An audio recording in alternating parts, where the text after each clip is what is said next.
In 2018, Insomniac Games created Marvel's Spider-Man for the PS4. It was an incredible game with an amazing story. In 2020, Spider-Man Miles Morales was released to the public, and in my opinion, it was much better.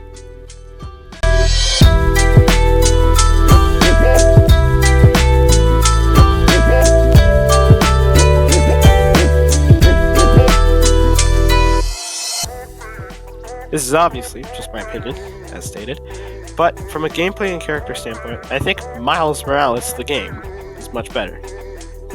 First off, the combat. It's pretty much the same. It's a fast combo-based fighting style from the first game, with a few noticeable tweaks. The animations are completely reworked. He seems like he's just kind of swinging and flinging his arms around, while Peter's are more common focused, which is perfect for his character, which is obvious.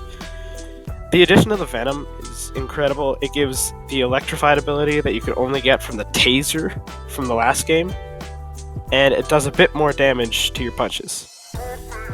It takes up the focus meter from the last game, so you can trade it just like in the last game instead of using focus. But since the focus is gone, you have to use a 15-hit combo to get your finisher move.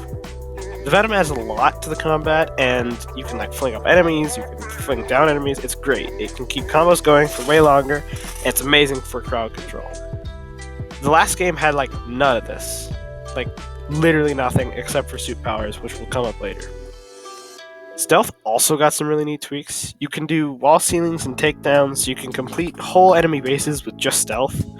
But it's easily the biggest stealth change is Miles' camouflage ability, where he goes completely invisible. You get a timer that completely hides you from the view of your enemies, except for very specific rocks and enemies, so you really don't have to worry. Every punch you throw depletes the bar, and there is no way to fill it except with the suit mods. Speaking of suit mods, with the two new abilities, the timer-based suit powers are completely removed, but the suit mods have been made a lot better. One of them allows for a final shock attack if you die, and another can give you a Venom energy boost from doing tricks in the air when you're swinging around. You can even slow down your character's frames into the Spider-Verse. My only problem with the gameplay was that they had to make the item change the same bind as the fire button, so you might fire, but it's not horrible. The final thing is the story. The story is kind of worse, honestly. Without spoilers for a 3-year-old game, Roxxon wants to power the world with a substance called Nuform, but the Tinker and their gang are trying to stop them. It's a much shorter, and I don't like it as much. But what I do like more is Miles himself. I'm not saying Peter is bad in any way. His actor Yuri Lowenthal is amazing, and the way they make Peter is great. But I think Miles is just a better character. You're able to follow him more because of his closer friends and closer family, which Peter, you really didn't get that feeling that they were too close. All in all, I think Spider-Man Miles Morales completely improves on the Spider-Man game formula.